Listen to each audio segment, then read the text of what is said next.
Boa tarde, pastor Toninho. Boa tarde, Nayara. Boa Tudo tarde, bem? Douglas. Tudo bem, vocês? Boa Joia. tarde, graças a Deus. A gente quer te agradecer por tirar mais um tempo, né? Retornar aqui para a gente poder estar gravando. Para a galera que não sabe, né, amor? A gente fez uma gravação, mas infelizmente deu um probleminha. E muito obrigado por voltar. Eu que agradeço pela confiança. Agora para começar de novo aqui. Quem é o pastor Antônio Inácio pra gente? Pastor Antônio Inácio, mais conhecido como Toninho. Sou praticamente nascido na Igreja de Deus. Sou da Igreja de Deus no Brasil, da qual eu fui nos anos 90, né, ainda adolescente. Comecei a frequentar. E daí então Deus me chamou para o ministério. Só que eu não pastorei a igreja, né? Eu sou pastor itinerante. Pastor itinerante é aquele que sai pregando nas igrejas, né? A convite dos irmãos. Esse é o pastor Antônio Inácio, marido da Natália e pai do Lucas e da Lohane. Bacana. Pastor, então, vamos começar lá, né? Naquela pergunta. Hoje nós temos alguns cantores sertanejos. Eles se intitulam cantores sertanejos, mas eles se intitulam que são evangélicos. Eles falam que são evangélicos. O que o senhor acha de um cantor sertanejo que é evangélico produzir conteúdo para o mundo, no caso? Ele leva apenas como uma profissão. Qual que é a visão do senhor referente a isso? Os cantores que são evangélicos e que cantam Não. música. Os cantores que cantam música sertaneja, que é a música do mundo, mas que se dizem evangélicos. Ou seja, eles produzem conteúdo para o mundo. Segundo eles, ressaltando que são evangélicos. Sim. Isso pode acontecer, um evangélico levar apenas a música sertaneja como profissão? Entendi. Assim, no Brasil há essa diferenciação, há essa diferença entre música evangélica, que é a música gospel, atualmente fala gospel, né? Aham. E a música secular. Embora alguns cantores, alguns produtores musicais dizem que só aqui no Brasil que acontece isso. Aham. E fora, o cantor ele pode cantar música evangélica, gospel, ou pode cantar música secular também. Aham. Assim, a Bíblia diz que quer comais e quer bebais, lá em Coríntios diz que quer comais, quer bebais, ou façais outras coisas, seja para a honra e a glória do Senhor, para a Certo. glória de Deus. Aham. Então, assim, eu não faria, Aham. porque eu prefiro, se eu dedico a minha vida para Deus, eu canto aquilo que é para Deus. Entendi. Agora, como profissão, muita gente faz isso. Ah. E eu, na minha opinião, se fosse eu não faria. Se Certo. eu converti ao evangelho, eu queria cantar música evangélica. Entendi. Eu não trabalharia no mundo secular, não. Mas aí, no caso, a Bíblia, ela ressalta alguma coisa nesse sentido ou ela não fala? Você sabe me informar? Se ela deixa, se ela permite ou não permite? Se permite ou não, É, a Bíblia diz também em Coríntios também que tudo me é permitido, mas nem tudo me convém, né? entendi. Tudo é me permitido.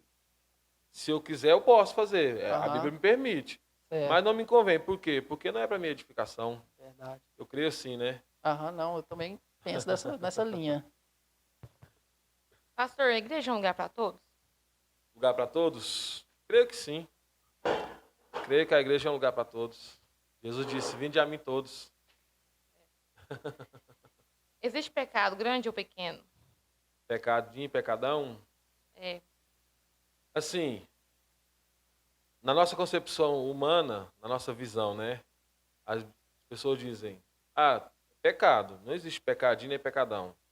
Se eu pego uma agulha dos outros, é um furto, ou se eu roubo um banco, é um furto do mesmo jeito. Então, não existe essa diferença. Pecado é pecado. Só que mediante a lei, não estou dizendo mediante a graça, estou dizendo mediante a lei.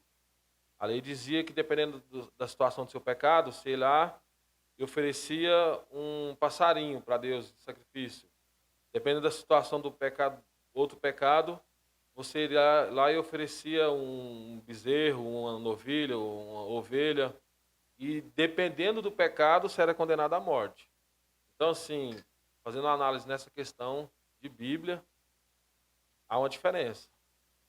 E até porque, quando nós pecamos, às vezes eu pago um preço. Às vezes o preço é pequeno, às vezes o preço é maior, dependendo da situação do meu pecado, né?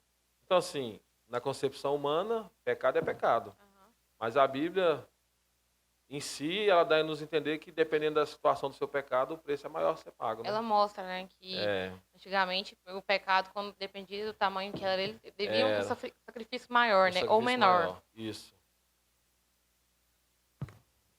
Então, ô pastor, levando por esse lado, você me disse que a igreja é um lugar para todos, e que pecado é pecado, né? Pecado é pecado. Levando por esse lado aí, vamos colocar a situação do homossexual na igreja, novamente. Certo. Muitas igrejas, não vou colocar muitas não, algumas. Vamos colocar casos isolados aí, então. Eu participei uma época de uma igreja e lá tinha um homossexual. A Certo. opção dele era essa. Na minha visão, naquela época eu não vi ele fazer nada demais lá. Ele simplesmente teve ele declarou ser um homossexual, mas não fez nenhum ato dentro da igreja para, como se diz, espantar ninguém, entendeu? Certo. E a igreja ali, diretores, porque eu acho que quando vai expulsar alguém de uma igreja, não é só o pastor chegar e expulsar, né? Tem que ter acordo entre eles, né? Ok. E isso aconteceu na igreja. Por ele ser homossexual, ele foi expulso da igreja. Você acha que essa atitude, ela foi certa? Você acha que o homossexual ele não cabe dentro da igreja evangélica? A questão do homossexualismo é a seguinte: a Bíblia condena. A Bíblia Certo. condena. Romanos, como havia dito, Romanos 1:27 diz que homens que deixaram o seu costume de homens e deitaram com outros homens é digno de condenação.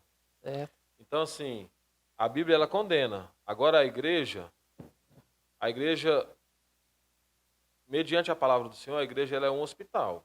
A pessoa vem enferma e ela procura a cura ali, naquele hospital, onde, digamos assim, que os obreiros, o pastor da igreja, os obreiros, são como o médico e até os enfermeiros que cuidam dessa pessoa com essa enfermidade. Aham. Nesse caso da pessoa ela se declarou homossexual, confessou o pecado dela, a doutrina da igreja, aí já entra a diferença da doutrina da igreja. O que a doutrina da igreja diz? É cortar do rol de membro, Aham. porque é escândalo. Certo. Porque, digamos assim, desde antigamente, o que dizia? Ah, é pecado homossexual. Homossexualismo é pecado. Então, quando a pessoa se declarava homossexual, já era cortado automaticamente do rol de membro. Aham. Porém, não diga expulsar a pessoa da igreja. A pessoa Aham. pode ficar ali não como membro do corpo, Não fazer parte ali de uma comissão, alguma não coisa. fazer parte da membresia da igreja, Aham. não ser membro do corpo, não participar da Santa Ceia. Então, Pode ficar como participante da igreja, não diga expulsar da igreja. o Isso tempo não. o tempo que ela quiser, no caso, que for necessário para a mudança dela, no caso. mudança Você dela. pensa dessa forma. E assim, acredito eu que uma pessoa assim, ela deveria procurar uma mudança, né? É. Porque, querendo ou não, ela é conhecedora da palavra, né? No caso, eu penso o seguinte, a pessoa que ela se predispôs a ir para a igreja, eu falo assim, porque quando a pessoa ela é convidada, ela vai uma, duas vezes e ponto. Que ponto. Agora, quando a pessoa ela vai para a igreja, nesse caso, nesse caso que eu coloquei aqui para a gente, na minha situação, ele se predispôs e estava gostando, entendeu? Então, eu não entendi, sinceramente, naquela época eu fiquei um pouco até abalado, na época eu até saí da igreja, eu comentei com você, por conta disso, mas tá dado aí Deixa eu contar um pequeno testemunho. tranquilo, pode ficar à vontade. Eu ouvi, eu não Aham. vivi nem participei, eu ouvi Certo. de um pastor de uma igreja onde eu congregava, que ele estava evangelizando um homossexual. Aham. E o rapaz, ele queria ajuda. Ele disse, olha, pastor, eu não consigo, eu preciso da ajuda.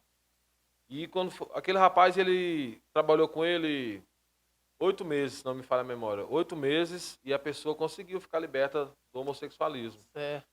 O que pegava na vida dele? Ele falou que era o celular. Ele pegava o celular, entrava naqueles aplicativos Ah, entendi. para encontrar outras pessoas. Quando foi um dia, passado 8 meses, ele encontrou com esse jovem homossexual. Uhum. E o jovem disse para o pastor, falou, pastor, eu confesso para o senhor que eu caí. Eu pequei novamente. Eu Aham. caí porque eu fui no Lan House, que já tinha tirado meu celular, porque era o celular que me desviava. Eu fui no Lan House, entrei no aplicativo lá nessa sala de bate-papos, encontrei com outro homem, a gente foi para o motel e a gente ficou 6 horas dentro do motel. Ó. E eu quero aqui confessar para o pastor que eu estou nessa situação, Aham. porque eu preciso de ajuda e quero mudança. Aham. O pastor disse para ele, falou assim, meu irmão, você está de parabéns. Por que isso, pastor? Como assim eu estou de parabéns? Estou confessando para o senhor que eu Aham. acabei de sair do motel com outro homem. Entendi. Ele falou, você está de parabéns pela sua atitude. Aham. Porque eu vejo na sua atitude que você quer Verdade. mudança. Você quer que Deus faça um milagre na sua vida. Então, assim, essas pessoas, não vou dizer essas pessoas porque alguém pode pensar que eu estou com Não, entendi. preconceito. Aham. Mas a pessoa que chega na igreja, seja qual for o pecado, Aham.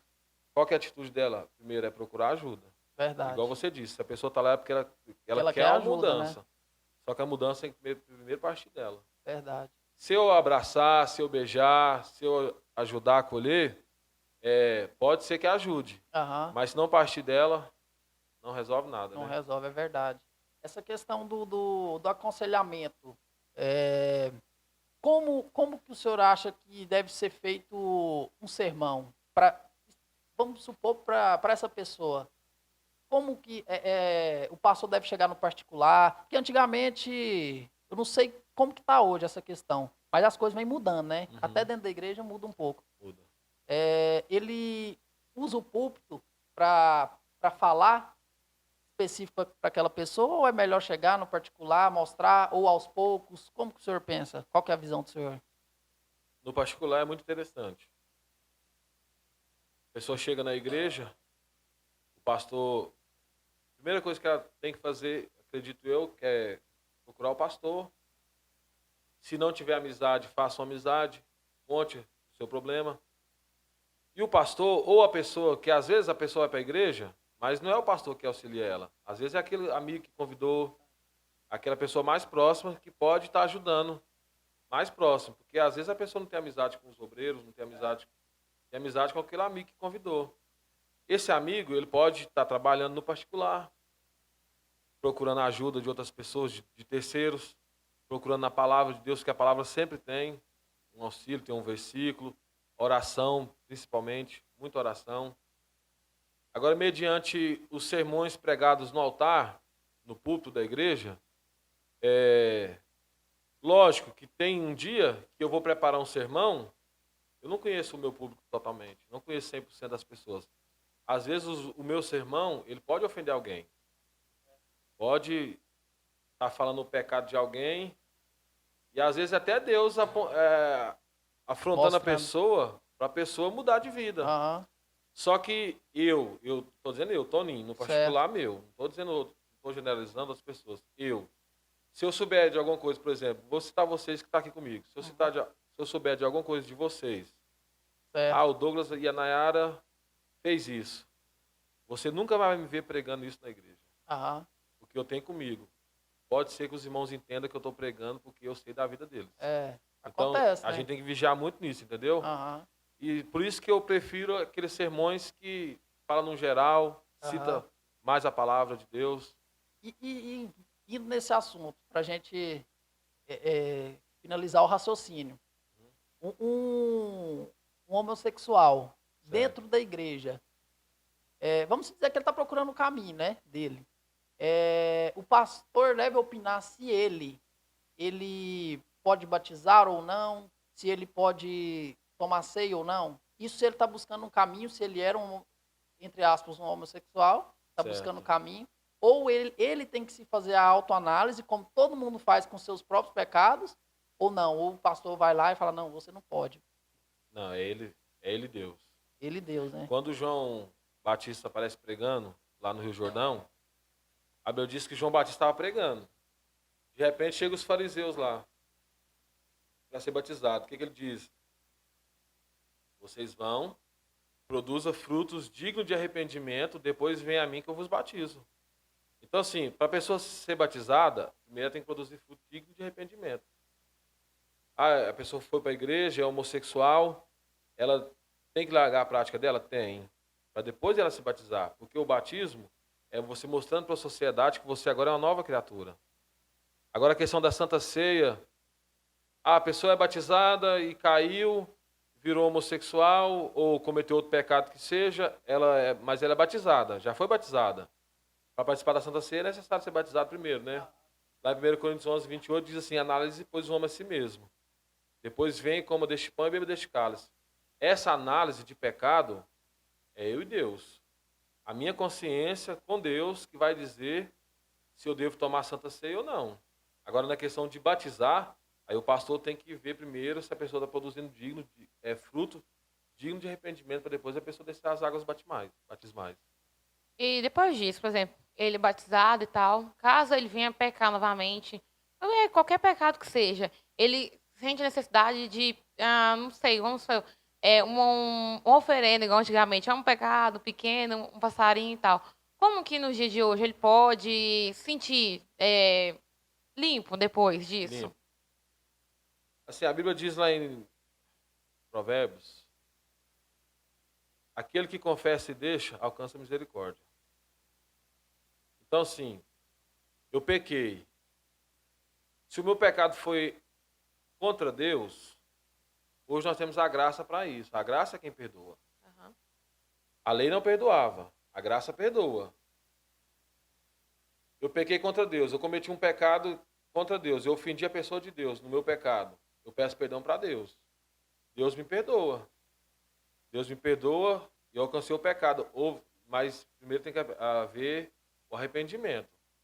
Eu me arrependi do meu pecado, confessei para Deus, deixei a prática do pecado, alcancei a misericórdia, alcancei o perdão. Só que, às vezes, a pessoa, ela peca, ela sente remorso. Nossa, eu pequei, não deveria ter feito isso, confessei para Deus, mas amanhã eu estou pecando o mesmo pecado. Então, não houve arrependimento, não houve mudança de mente, não houve uma conversão. Mas a partir do momento que eu arrependi, pedi perdão para Deus, Deus me perdoa na hora. Deus ele me perdoa, porque o sangue dele está sobre mim para me perdoar. Só que se o meu pecado ofende outra pessoa, que não seja Deus, meu pecado ofende a minha esposa, ofende os meus irmãos, eu tenho que pedir perdão para aquela pessoa. Aquela pessoa que tem que me perdoar. Aí já Deus me perdoa, mas eu tenho que pedir perdão para aquela pessoa que o meu pecado ofendeu, entendeu? Foi ofendido, né?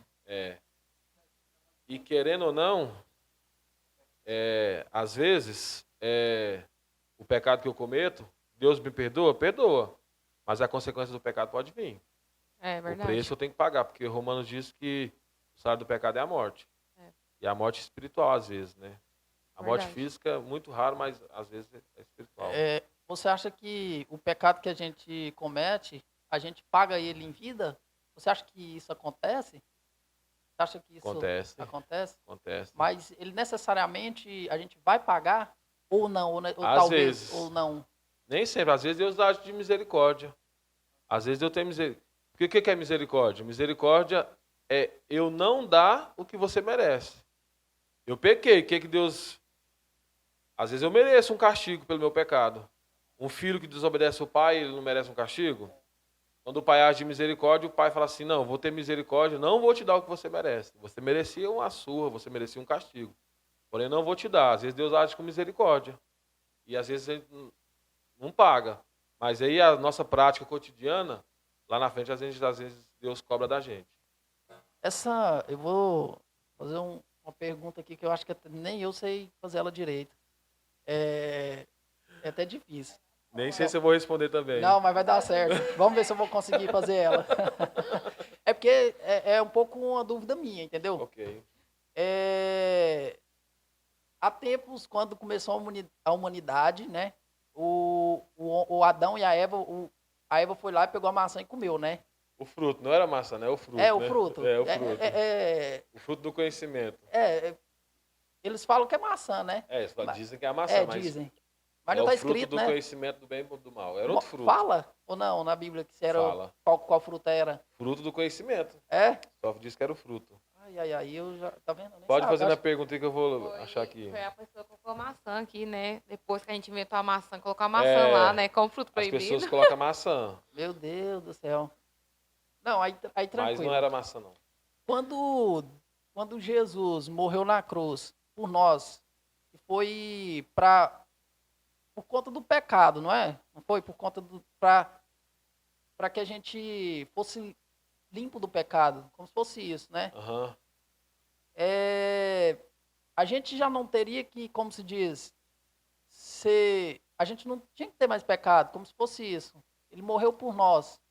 Então, se a gente hoje comete o pecado, continua no pecado, a gente vai, como se diz, que eu acredito no céu e no inferno, né? Depois que eu morrer, eu vou pro lado ruim, né? Então, se ele morreu por nós, a gente não deveria todos ser salvos? Lá em Romanos diz que por um homem entrou o pecado no mundo, que foi Adão. Lá em Gênesis 3 fala que ele comeu do fruto que estava no meio do jardim. Era o fruto do conhecimento. Havia duas árvores no meio do jardim. A árvore do fruto do conhecimento e a árvore da vida. Mas não era maçã. A maçã era outro fruto, né? Que tinha no jardim também, mas era outro fruto. Em Romanos diz assim, Paulo escreve dizendo, olha, por um homem, o primeiro Adão entrou o pecado no mundo. E pelo segundo Adão, nós somos salvos, né? Ele que tira o pecado do mundo. Só porque Deus não quis tirar a natureza pecaminosa de nós. Quando Adão peca, ele desobedece a Deus, o pecado é gerado na vida de Adão. Então, e nós recebemos essa natureza até hoje. Quando Cristo morre para nos salvar. Só que agora nós temos a opção de servir a Deus, aceitar o sacrifício de Jesus para levar uma vida de santidade e o nosso pecado ser perdoado, ou permanecer na natureza de Adão, a vida pecaminosa, desobedecendo a Deus ou não. Não é que o nosso pecado é tirado porque Jesus morreu. Nós somos perdoados pela morte de Jesus. O que é na era disso agora? A gente ganhou, então, o direito de ser perdoado, que era o que a gente não teria no caso. Não teria. Entendi. Não teria. Tanto é que a Bíblia está dizendo que não há nenhum justo sequer. Não há nenhum justo. E como antigamente a pessoa pecava, tinha que oferecer um sacrifício. Para haver perdão, era necessário haver derramamento de sangue. O meu pecado só era perdoado se houvesse derramamento de sangue. Eu tinha que ir lá e oferecer um animal. O sumo sacerdote, pegava o animal, oferecia lá no templo, no templo, pelo pecado da sociedade, uma vez por ano. E se eu pecasse, eu tinha que ir lá e derramar o sangue do animal. O que Jesus fez? Ele foi o cordeiro. Ele foi o cordeiro que tira o pecado do mundo, entendeu? Ele derramou o sangue dele, perdoando todos os pecados que viessem depois. E o mais interessante é que a Bíblia diz que Jesus morreu às 3 horas da tarde, não foi? Na sexta-feira? Foi. Era a hora que os judeus matavam o cordeiro para a festa da Páscoa. Eu vi ele é pastor, teólogo, esses trem. Eu vi uma entrevista dele lá, ele falou que... Eu achei interessante a forma com que ele contou. Ele falou como se fosse um pai, suponhamos que tem um rei. Esse rei tem um filho. E lá onde ele é o rei, ele falou que quem roubasse teria que arrancar os 2 olhos. E nunca aconteceu nada, mas passou um tempo, porventura, uns policiais levaram para o rei e falaram que tinha um rapaz que roubou. E que a sentença seria arrancar os 2 olhos dessa pessoa. Aí ele falou, como que a gente vai fazer? A gente vai cumprir? Ele falou, vai cumprir. Porque eu dei a ordem e vai ter que ser cumprido. Ele falou assim, só tem uma coisa. Esse rapaz que roubou é seu filho. E aí, né? Aí ele falou o seguinte, como era o filho do rei, ele falou assim, minha palavra ela não pode voltar atrás. Não pode. Bom, ele deu a palavra, então, se os 2 olhos que tem que dar, ele falou assim, eu vou dar os meus. Entendeu? Então, ele meio que relacionou isso com Jesus e nós. Entendeu? Assimila isso como se fosse a morte dele por nós. Isso. como se fosse o rei, os olhos, tem que pagar, esse é o preço. Então, É. ele errou. Se eu tenho que pagar com isso, eu sei que ele errou de verdade, então eu vou pagar. A Bíblia era assim, para haver perdão teria que haver sangue. E do mesmo jeito que o rei disse, olha, como houve o furto, alguém tem que perder os olhos. E o rei disse, para que a minha palavra não volte atrás, eu perco os meus olhos no lugar do meu filho. E assim foi Jesus. Jesus, ele deu a vida dele por nós. Ele viu que a humanidade não teria como mais, porque o pecado era muito. E ele foi e derramou o sangue dele por nós na cruz do Calvário, e é o sangue dele que nos limpa de todo pecado hoje. Pastor, como um novo convertido deve agir para se afastar dos desejos do mundo? Agir para se afastar dos desejos do mundo? Primeira coisa é vigiar, né? A Bíblia diz vigiar e orar para que não entre em tentação. Vigiar, orar. Se puder mudar algumas amizades, porque algumas amizades Influenciam, influencia, né? Às vezes eu Bastante. chego na igreja, o meu ciclo de amigos é um.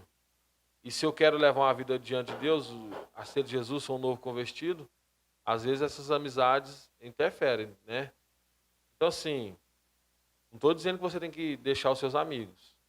Às vezes afastar um pouco e, quem sabe, mais na frente você consegue até levar os seus amigos para a igreja. Mas, assim, para levar uma vida nova, assim, com Cristo, vigiar, orar, procurar ajuda se for preciso, se envolver nas coisas de Deus, ler a Bíblia, que Deus dá a vitória. Acho que querendo ou não, quando a gente decide, né, servir a Deus, ser um novo convertido, tudo muda, né? Tudo O ciclo muda. de amizade muda, porque não vai ser o mesmo. A gente não vai falar a mesma língua mais que os seus antigos amigos. Ele vai perceber que já não, você não é a mesma pessoa mais. E automaticamente tudo vai mudando, né? Verdade. Mas isso aí, ó, se você for parar para pensar, não é só no mundo espiritual, cristão.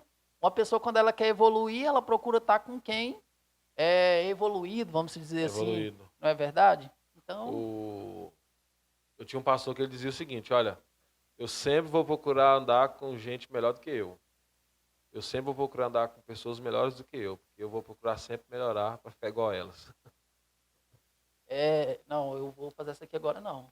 Eu tenho uma ou outra que senão eu vou esquecer. Você anotou? Não, é que eu esqueço, e eu esqueço das coisas rápido mesmo. Eu tenho esse problema. Vou ter que começar a fazer. Sobre. O senhor conhece o Cláudio Duarte? Lá do Arte. Eu fico maratonando essas coisas, eu fico vendo a opinião de todo mundo. Eu gosto de ver essas coisas.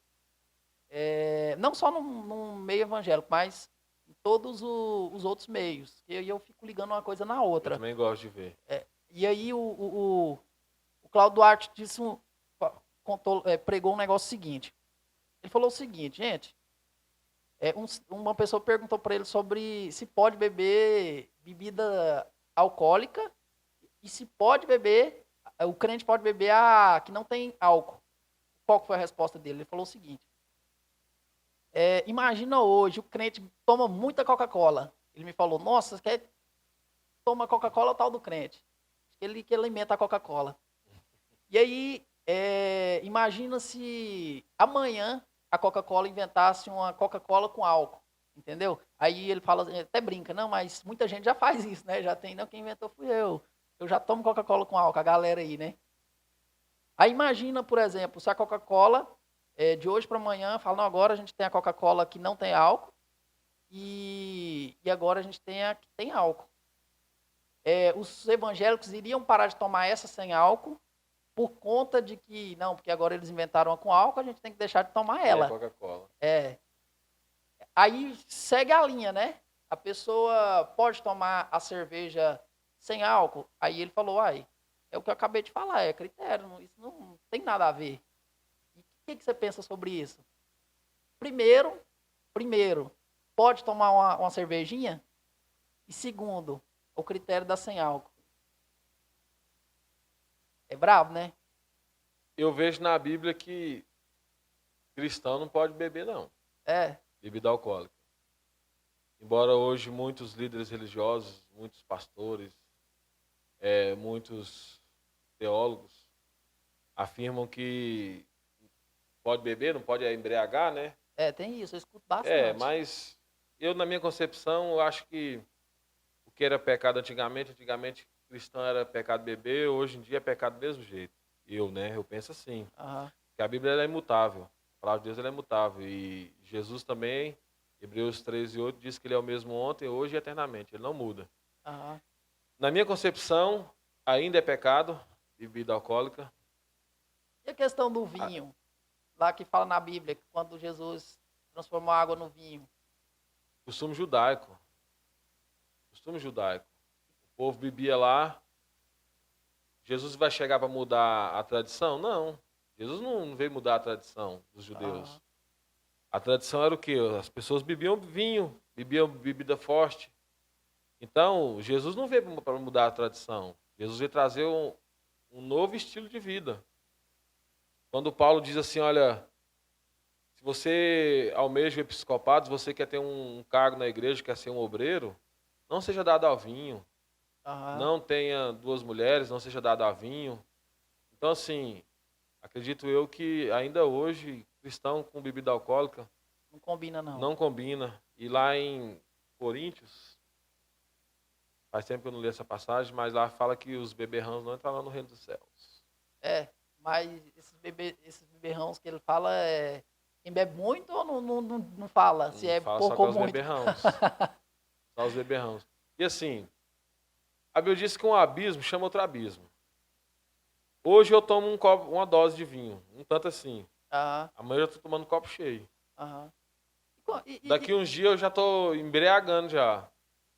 Aí já causa, às vezes causa até escândalo. Porque Aham, eu bebo dentro de casa, eu bebo dentro de casa, ninguém vê, tá só eu, minha esposa e meus filhos. aham. Eu provar aqui não faz mal. Mas um dia ou outro eu vou escandalizar. Um dia ou outro. O povo fala muito dessa questão de, tipo assim, o cristão pode tomar um vinhozinho, um negócio, eu escuto muito isso. E tipo assim, qual que é a diferença do vinho para cerveja? Assim, lógico, não tô falando da composição, né? Então, Mas ambos têm álcool, né? E ambos o têm vinho tem álcool, até né? mais, eu acho. Tem até mais. Tem, ué. Então, eu também não entendo isso. Só porque vinho tá na Bíblia e na Bíblia não tem cerveja? Pois Aí o povo fala só do vinho. é, Então eu vou beber cerveja. A Bíblia não disse que não pode beber cerveja. pois é. A Bíblia não disse que pode beber pinga. Tem um monte de A Bíblia coisa. não diz que eu posso fumar maconha. Então, se tá na Bíblia, tá. Então a gente tem que entender, saber interpretar. Tem muita coisa que... Igual você falou, hoje tem muitos pastores.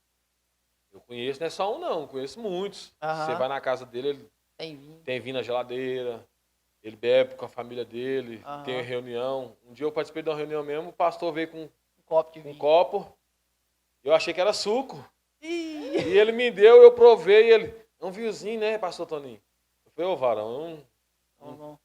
sabe por quê, mano? Deixa eu contar um pequeno testemunho pra vocês aqui. Pode ficar à vontade. Quando eu era criança, meu pai mais a minha mãe era alcoólatra. Aham. Meu pai, ele bebia muito. E a minha mãe também. Então eu cresci com aquilo. E eu sei o mal que o álcool faz para a família. Entendeu? Então eu não vou querer isso para minha vida. Aí vai que hoje eu bebo uma dose, amanhã eu já estou bebendo um copo cheio. Então, eu acho que para cristão isso não dá certo. Não. E a zero álcool? Beber uma zero álcool é a mesma coisa que tomar uma Coca-Cola? Aí já é critério mesmo, né? O gosto, né? Aí vai de pessoa pra pessoa, Vai de né? pessoa a pessoa. Quer beber ou não, né? Aí já é uma Coca-Cola com gosto de cevada, né? Diferente. Então vamos lá, aquela pergunta polêmica, que muitos queriam já saber sobre ela, né? Existe diferença sobre alma e espírito? E o que diz sobre isso na Bíblia? Na Bíblia, Isso. olha só. A Bíblia diz, em 1 Tessalonicenses 5:23, e o mesmo Deus de paz vos santifique em tudo, e todo o vosso espírito, alma e corpo sejam plenamente conservados, irrepreensíveis para a vinda do Senhor Jesus Cristo.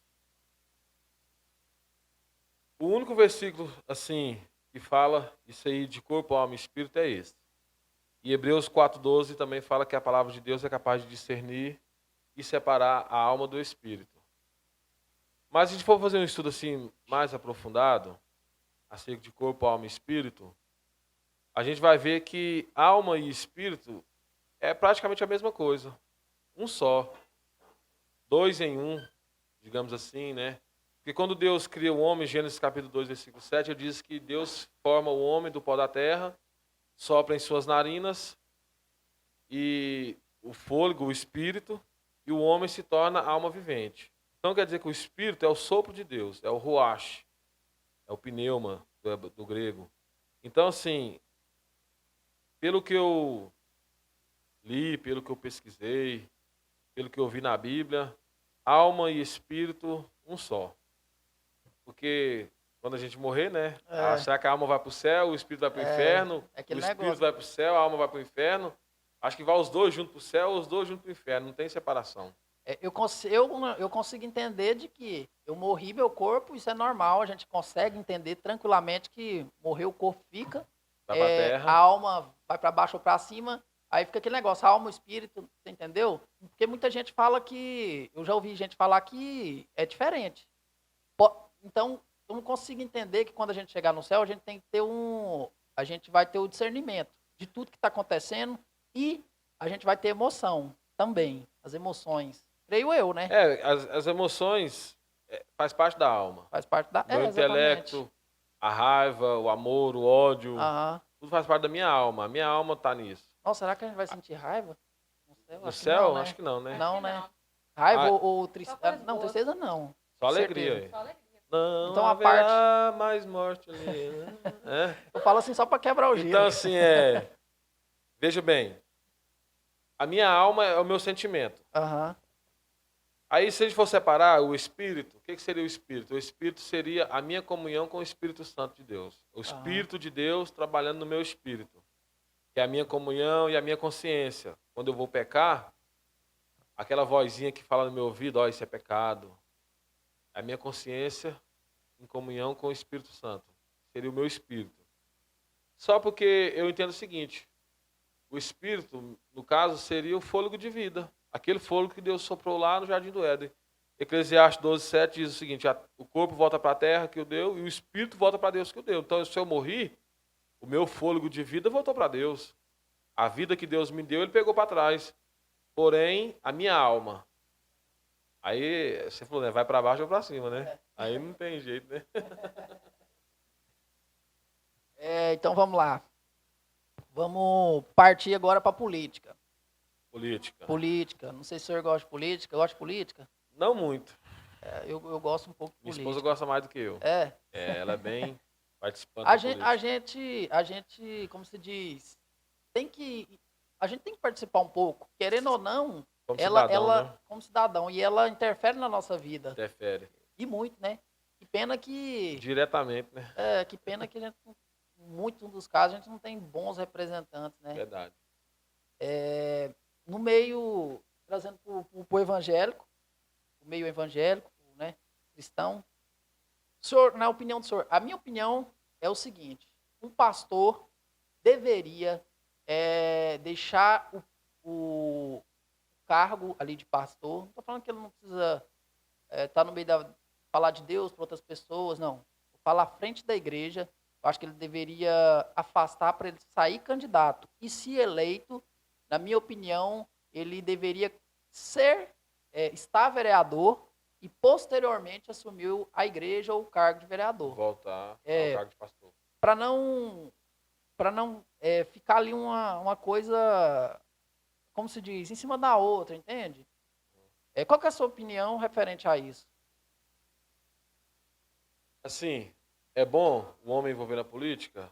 Vamos dizer assim, o cristão, o pastor? Sim, até para defender os interesses, né? É bom, para defender os interesses, defender a questão da família. Da família. Porque se colocam pessoas lá nos representando que não têm interesse na família... Não, eu concordo. Eu não ressaltei, mas eu concordo sim, que todo mundo tem liberdade, não só pastor, padre, quem for. Tem a liberdade de sair candidato, ser o que quer. Envolver na política. Entendeu? Mas eu acho que esse cargo, ela tem que esperar passar o mandato ali para depois ela assumir, entendeu? Porque, Entendi. querendo ou não, eu vejo muita coisa onde acaba envolvendo, lá, ó, o pastor, aquilo lá é pastor da igreja lá, principalmente dentro da Câmara Municipal. Eu, como tenho alguns amigos, dentro da Câmara Municipal, isso acontece. Olha lá, eu que não quero ir naquela igreja, entende? Aham, entendi. Assim, eu penso mesmo que você, concordo, que a pessoa ela é livre, quer participar da política, da vida pública, pode participar. E seria interessante, né? Igual você falou, se a pessoa chegar a ser eleita, ela não desenvolver as duas funções, né? Que você disse, né? Vou tirar um tempo agora para me dedicar à vida de político. Certo, aham. Depois, quando eu terminar os 4 anos de mandato, eu Isso, volto volto. para minha vida de pastor. Seria bom, né? Seria na minha opinião, seria o mais inteligente, Mais né? inteligente e a Ah, maioria das vezes o que acontece, o que me preocupa com homens e mulheres de Deus que estão na política, o que me preocupa às vezes é a corrupção. aham, E porque, igual você falou, a pessoa ela está lá, ela está vereadora, ela está um aham, político, ela está um deputado, mas ela é uma crente, um aham. crente, ele é um pastor, uma pastora. E quando essa pessoa acaba se envolvendo em corrupção, em escândalo, aí eles vão dizer, lá, o pastor É, agora está envolvido no escândalo. é. O crente, a crente, está envolvido no escândalo. Esses dias estava pregando no altar, agora está envolvido Tá na aqui. bagunça aí, É porque correndo de ser preso. você pode ver Aí se que já escandaliza a palavra de Deus, né? é, Minha preocupação maior com a política é só essa. é a escandalização, né? É, É porque, assim, você pode ver que na maioria, eu não tô falando em todos, mas na maioria por exemplo, a pessoa que tem outra profissão, faz uma coisa ou faz outra, ou é um líder religioso, não só evangélico, ou outro meio, eles deixam, quando eles são eleitos, eles deixam por um período. Você pode ver que até um cara, quando ele é funcionário público, ele afasta daquela tem que função, se afastar. aí ele está vereador, depois ele retorna. Então, É, até pensando por esse raciocínio aí, até porque não vamos tirar essa questão de escandalizar, mas já que ele está ali para defender uma ideia, para ele focar, né, na população. A gente sabe que os trabalhos de um vereador, se ele realmente a maioria fizesse o que deveria ser feito, é bem grande, né? Deveria ocuparia muito ocupar tempo dele, né? muito tempo, né? É verdade também. E para você ver que a responsabilidade ela é muito grande, um vereador ele tem uma população gigante para tomar, para poder fiscalizar, uma cidade para poder fiscalizar, e o cargo de pastor ele é muito importante e demanda um tempo muito grande também. Demanda. A pessoa tem que ficar focada naquilo ali. Pra ser Ela tem pastor que congregar, orar muito para poder estar subindo ali. Então, eu acho que ela não vai ter muito tempo para. Você entendeu? desenvolver as duas funções, né? Exatamente. É muita coisa, né?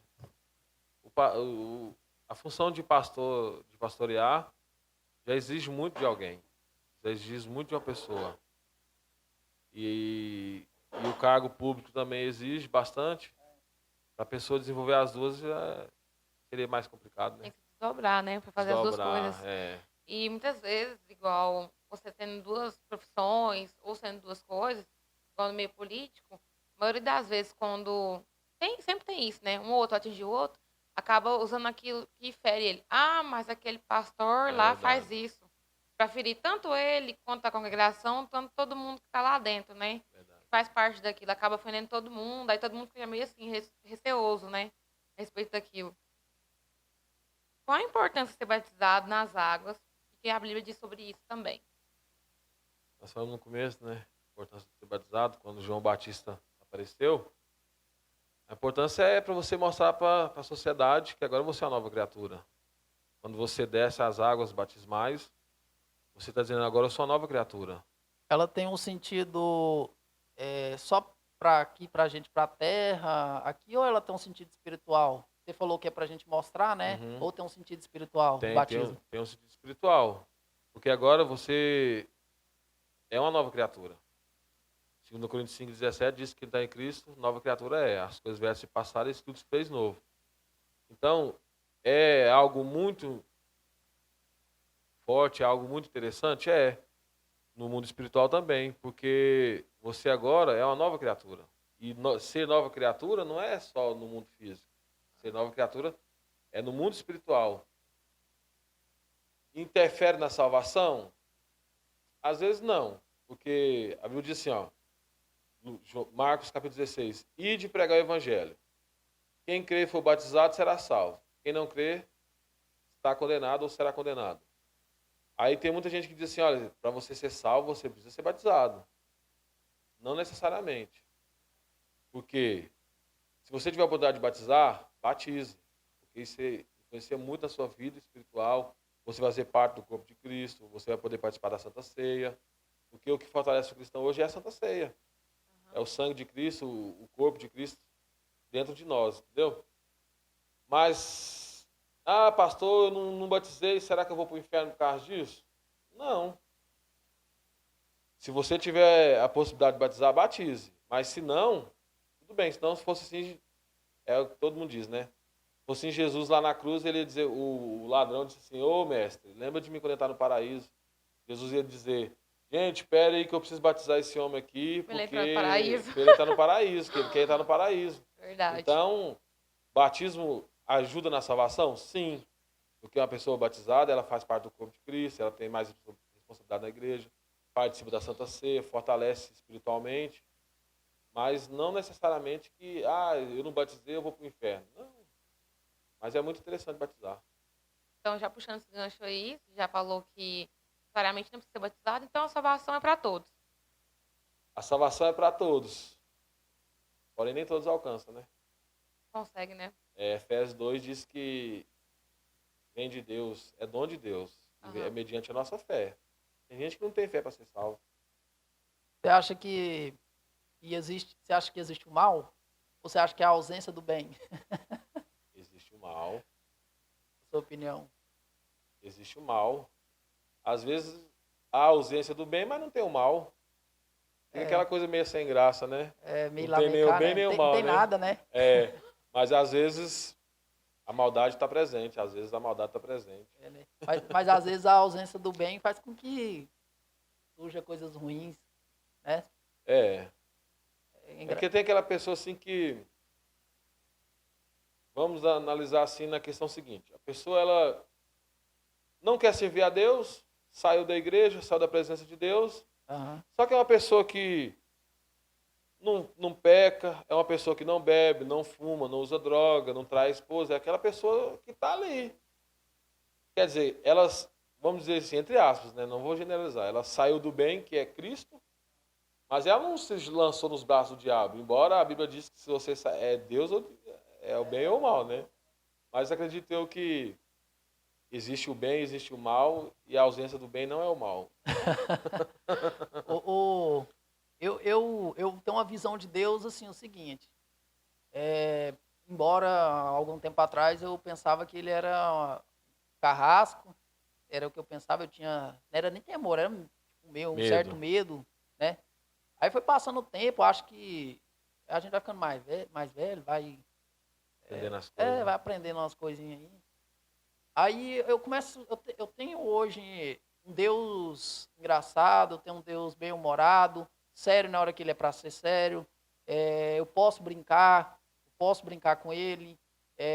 Tem essa liberdade, como se fosse um pai mesmo, mas ao mesmo tempo um amigo. Qual que é a sua visão dele? Qual que é a visão que você tem de Deus? Do mesmo jeito. É assim, Deus é como um pai, igual eu sou com os meus filhos. Vou dar o meu exemplo. Eu sou com os meus filhos, eu sou amigo. Minha filha brinca comigo, meu filho brinca comigo. Às vezes as pessoas até estranham, falam, nossa, você brinca assim com seu pai? Como que você tem que respeitar, tem que haver aquele respeito. Um dia eu estava trabalhando, estava eu e meu filho fez uma brincadeira comigo, aí o rapaz perguntou, o que esse menino é seu? Eu falei, é meu filho. Ele disse, moço, manda esse rapaz te respeitar, pai, ele é seu filho, você é pai dele. Então assim, com Deus também é do mesmo jeito. Tem aquele período que a gente... É porque o povo acha que qualquer coisa que você vai falar, você está ofendendo ele, mas não sabe, às vezes você tem uma liberdade, que nem você está falando aí, não me ofendeu, né? Não me ofendeu, mas tem quando problema. precisa corrigir, a gente corrige. Exatamente. E outra, quando ele faz alguma coisa de errado, ele sabe que está errado, porque vocês não Sabe. têm a liberdade que, como se diz, que feriu ali. Então, a liberdade, a brincadeira vai até certo limite. Tudo tem que ter limite. E assim é o nosso relacionamento com Deus. É dentro do limite. Uma vez eu vi um pastor dizendo o seguinte, no céu vai ser algo interessante, no céu. Pessoas vão chegar no céu toda estrumbicada, machucada, chegar lá na marra, agarrado pelas paredes, arrastando. E já outras pessoas vão chegar lá alinhadinha, como se nada tivesse acontecido. Então, o relacionamento com Deus também é do mesmo jeito. Tem pessoas que vê Deus como um carrasco. Tem uma amiga nossa que ela disse que para servir a Deus tem que ser assim. Se não for assim, eu saio da igreja. Então, assim,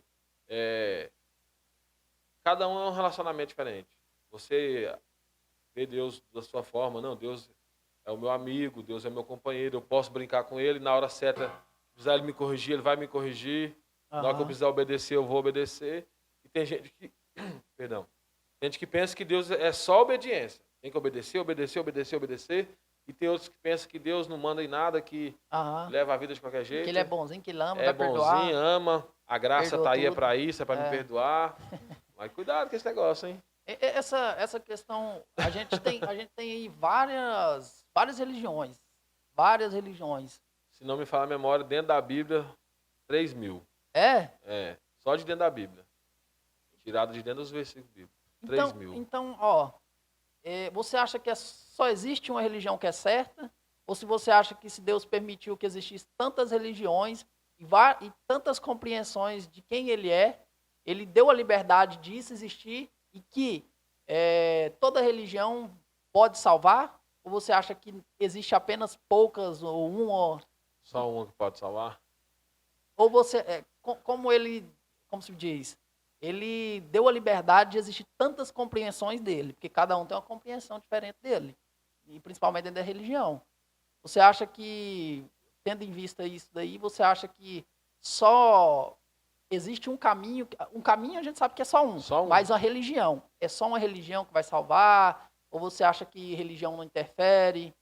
O que você vê sobre isso? Não, acho que religião não interfere, não. Porque os próprios religiosos que mataram Jesus. Eles, mediante protegendo a fé deles, defendendo a ideologia deles, a fé deles, eles mataram Jesus. Assim, igual você disse, né? João 14,6 diz que ele é o caminho. Jesus é o caminho. Não tem outro meio de chegar ao Pai por outro caminho. Agora, a salvação, acredito eu, que é mediante a fé em Cristo. Romanos, acho que 10, versículo 9, diz que com o coração se crê e com a boca se confessa. Então, se você crê que Jesus Cristo é o Filho de Deus, eu penso o seguinte, sem Jesus não há salvação. Pode ter 1 milhão de religiões. Embora nós pregamos que não temos uma religião, né? Nós levamos uma vida de servo de Deus, né?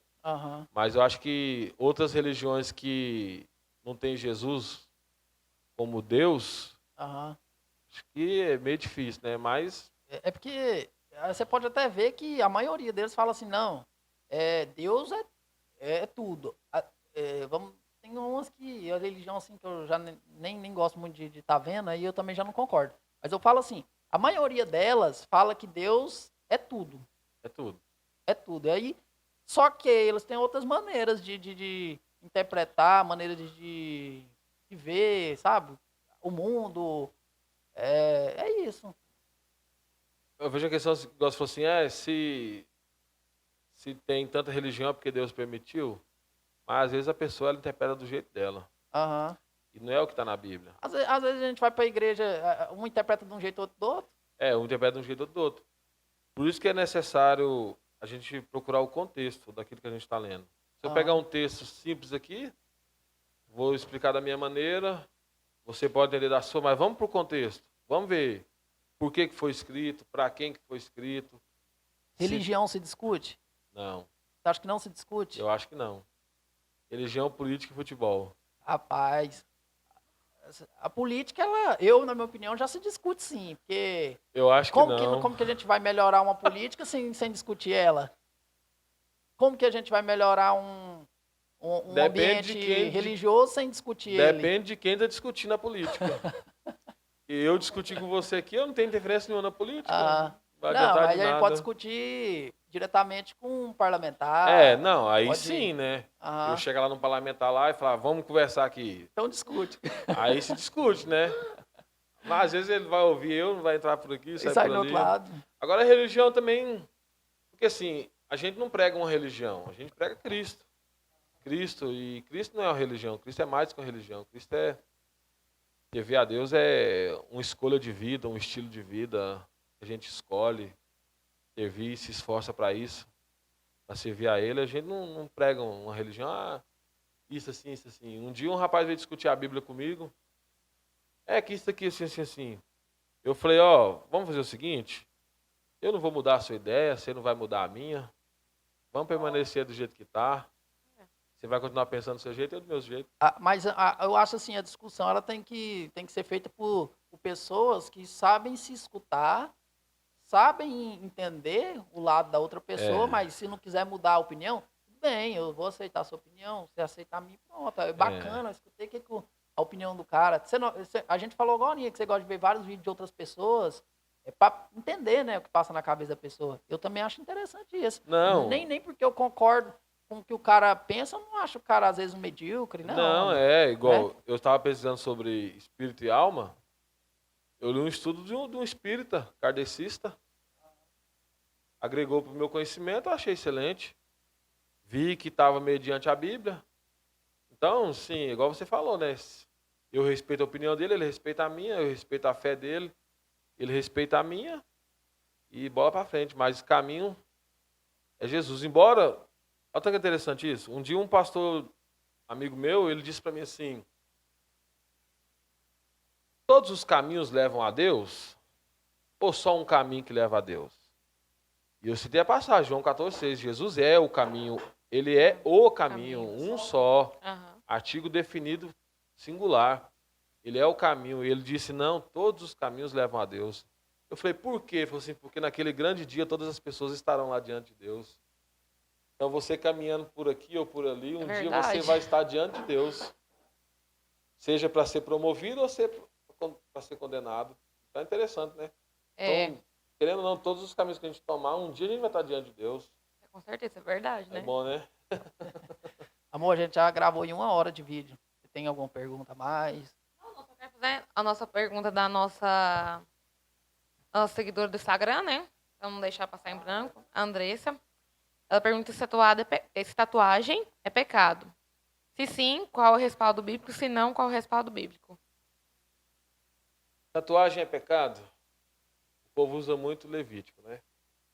Levítico 19:28 diz que não marcará o seu corpo em homenagem aos mortos. Antigamente, era um escândalo chegar alguém tatuado na igreja. Era um escândalo.